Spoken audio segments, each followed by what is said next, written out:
Next step is to roll out the carpet and start cutting it. And of course you want to have a continuous piece of carpet if you can for the entire boat so that there are no seams. That would be the goal anyway. So I'm going to see how possible that is. I bought a piece that's long enough to go the full length, so I should be able to do it. Okay, so I've got the carpet all cut to fit. It's not glued down or anything yet, it's just cut to fit. And I only cut the floor, so this vertical surfaces, that's the original color, so I'm really happy with the blend.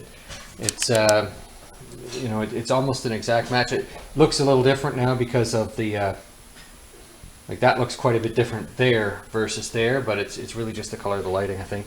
Anyway, they're very close and I'm happy with it. So I've got it all cut to fit, nice and neat, and I've got a few tips I learned along the way.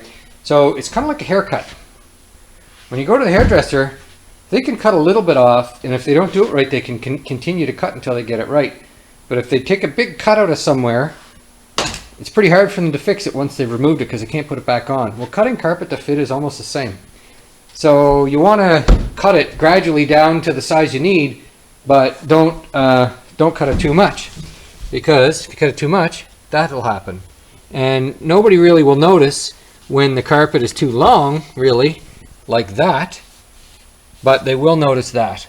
So that was a mistake I made while cutting it.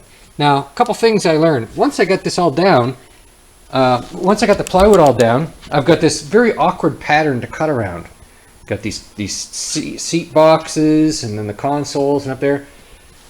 And I got thinking, why didn't I, you know, I'd already cut out all the plywood, right, beforehand, and I screwed it all down. Before I screwed it down, why didn't I take this carpet, unroll it on the lawn, lay my plywood out like a jigsaw, and then just cut out 2 inches wider than the plywood or 1 inch wider than the plywood all the way around on the lawn. And then I would not have any waste of carpet, and that would be just 100 times easier. So if you're actually thinking of you know, doing what I did with just replacing the plywood and not removing the seat boxes, just doing exactly that, before you screw the plywood down, do that. Cut your carpet, take it out, lay it on your carpet on the lawn, cut your carpet, then screw the plywood in, then put your carpet down, and it's going to be an exact fit. The other trick is when I cut the plywood, I tried to be you know, as close as I could to making the plywood fit right tight against all the surfaces that it was around. And there, I guess well, you might say I made a mistake. I left a bit of a gap there.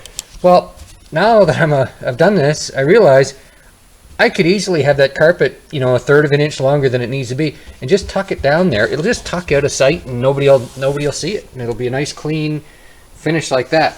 So if I was to do this again, I'd leave 1/8 of an inch to 1/4 of an inch gap all the way around for the plywood everywhere, and then it would be much easier to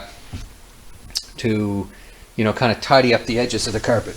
But as it is, it's pretty good. It's certainly as good as the factory carpet that came with the boat. The other thing I didn't tell you was what I used to cut it. I used just a general construction knife like this. You don't need to have this exact kind, but what you do need to do is make sure you have a brand new blade. You want that blade razor sharp so that when you go to cut the carpet, it's no effort. It just slices right through the carpet. Because as soon as you start using the dull blade and you start to pull on the carpet, it'll distort the carpet and your lines won't be straight. So a brand new blade in that.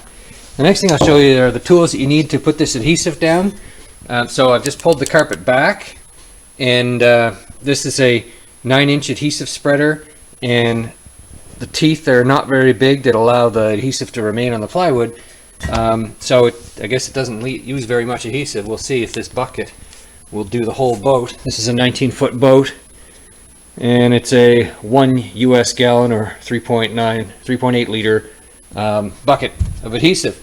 So you spread it on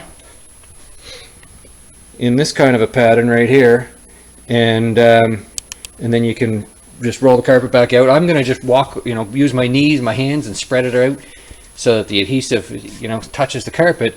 But in big applications, they recommend using a roller.